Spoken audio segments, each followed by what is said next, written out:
Assalamualaikum warahmatullahi wabarakatuh. Kembali lagi dengan saya Tristianingsih, calon guru penggerak angkatan 9 dari SD Negeri 1 Sidomulyo, Kabupaten Tanggamus.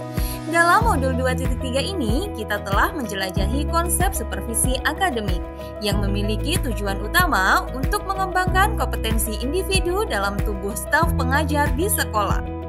Pengalaman atau materi pembelajaran apa saja yang baru diperoleh?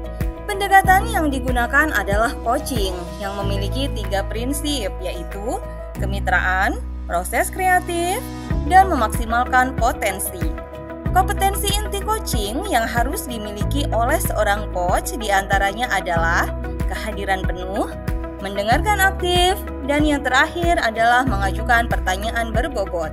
Percakapan berbasis coaching menggunakan alur tirta, yaitu tujuan, identifikasi, rencana aksi, dan juga tanggung jawab. Terdapat 3 tahapan dalam supervisi akademik, yaitu pra-observasi atau perencanaan, observasi pelaksanaan, dan tahapan terakhir adalah pasca observasi atau tindak lanjut. Apa saja emosi-emosi yang dirasakan terkait pengalaman belajar? Emosi yang saya rasakan selama mengikuti pembelajaran di modul 2.3 ini diantaranya adalah yang pertama, cemas. Saya merasa cemas sebelum mengetahui isi dari modul 2.3 ini. Cemas ini muncul karena saya sangat khawatir bahwa saya mungkin tidak akan mampu memahami materi ini dengan baik, dan juga tidak yakin apakah saya bisa mengaplikasikannya dengan rekan-rekan sejawat saya. Yang kedua, tertarik.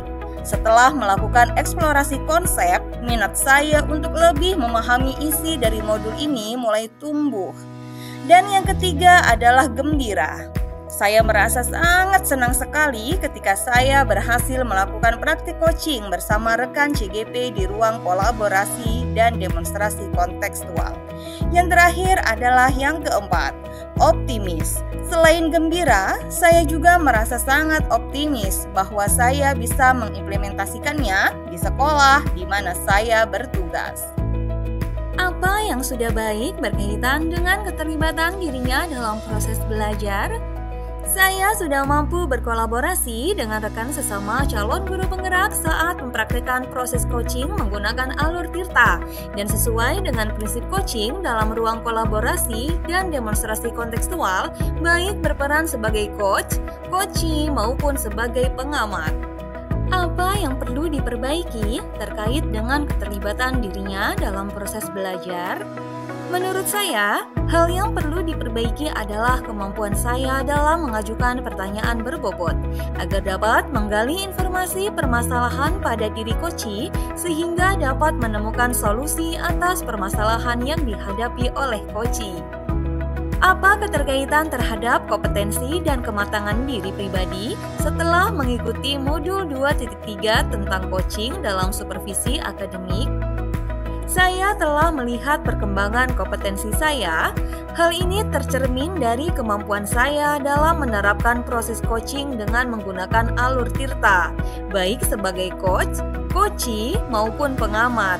Ketika saya terlibat dalam proses coaching, bagi saya untuk dapat mengontrol asumsi-asumsi pribadi dan juga emosi agar saya dapat berpikir dan bertindak secara matang sesuai dengan prinsip-prinsip coaching seperti kemitraan, proses kreatif, dan pemanfaatan potensi secara maksimal.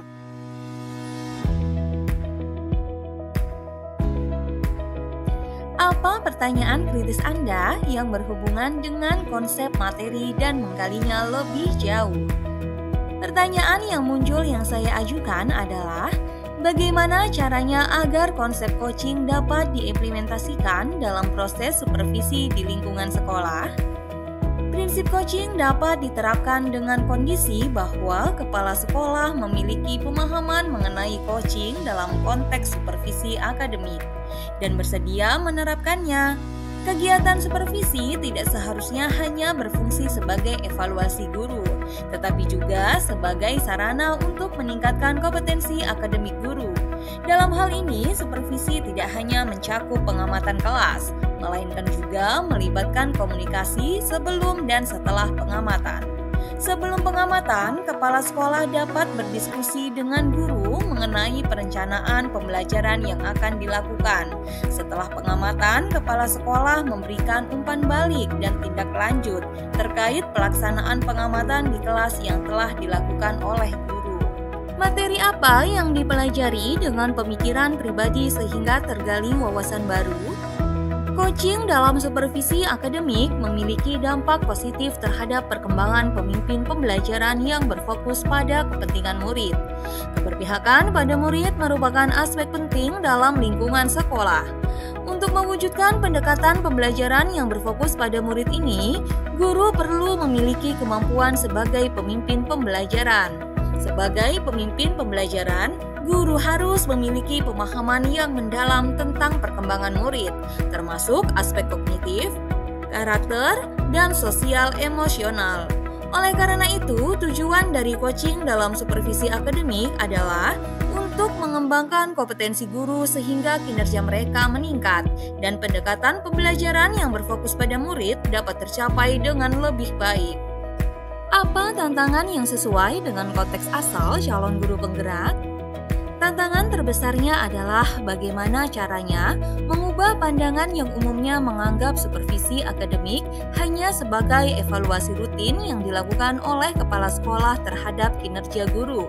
Seharusnya supervisi akademik dianggap sebagai panduan untuk meningkatkan kompetensi guru. Apa alternatif solusi terhadap tantangan yang diidentifikasi? Solusi yang pertama adalah salah satu pilihan tindakan yang bisa diambil dengan mengadakan pertemuan atau rapat dengan seluruh anggota komunitas sekolah. Melalui pertemuan tersebut, kita bisa mencoba untuk menyatukan pemahaman semua orang tentang apa yang dimaksud dengan supervisi akademik. Solusi yang kedua adalah dengan memberikan contoh praktek coaching dalam supervisi akademik melalui berbagai media informasi digital yang dapat diakses oleh seluruh komunitas sekolah. Apa pengalaman masa lalu Anda dengan coaching? Setiap guru pasti mengalami proses supervisi oleh kepala sekolah dan pengawas sekolah. Namun seringkali proses ini dijalani sebagai kewajiban rutin tanpa pemahaman mendalam tentang esensi supervisi. Bagaimana penerapan coaching seharusnya di masa mendatang? Kedepan, kegiatan supervisi harus menjadi salah satu komponen utama dalam upaya sistematis untuk meningkatkan kompetensi guru dalam aspek akademik. Prinsip-prinsip coaching seperti kemitraan yang erat, pemanfaatan proses kreatif, dan peningkatan potensi harus diterapkan secara efektif dalam setiap tahap supervisi. Dengan demikian, supervisi tidak hanya menjadi penilaian rutin, tetapi juga menjadi sarana pengembangan berkelanjutan yang memungkinkan guru untuk mencapai potensi akademik mereka yang sebenarnya. Apa konsep atau praktik baik yang dilakukan dari modul lain yang telah dipelajari? Pada modul 2.1 dalam pembelajaran berdiferensiasi, siswa dikelompokkan berdasarkan kebutuhan belajar mereka dengan tujuan untuk mengoptimalkan potensi masing-masing. Hal serupa juga berlaku dalam praktik coaching, di mana potensi coaching harus dioptimalkan sehingga mereka dapat mengidentifikasi solusi mereka sendiri untuk mengatasi tantangan yang mereka hadapi. Modul 2.2 dalam pembelajaran sosial emosional terdapat teknik berupa stop dan mindfulness yang digunakan untuk menciptakan lingkungan yang lebih kondusif. Sehingga ketika melakukan coaching, seorang coach juga perlu menerapkan teknik ini agar dapat menjaga fokus dan hadir sepenuhnya saat melakukan proses coaching. Informasi apa yang didapat dari orang atau sumber lain di luar bahan ajar pendidik guru penggerak? Informasi lain di luar pembelajaran saya peroleh dari kegiatan literasi bahan bacaan berupa jurnal hasil penelitian. Selain itu, video coaching dari YouTube juga cukup membantu saya untuk dapat terus berusaha melakukan coaching menjadi lebih bermakna. Demikian video koneksi antar materi untuk modul 2.3. Sampai jumpa di video selanjutnya. Salam dan bahagia. Wassalamualaikum warahmatullahi wabarakatuh.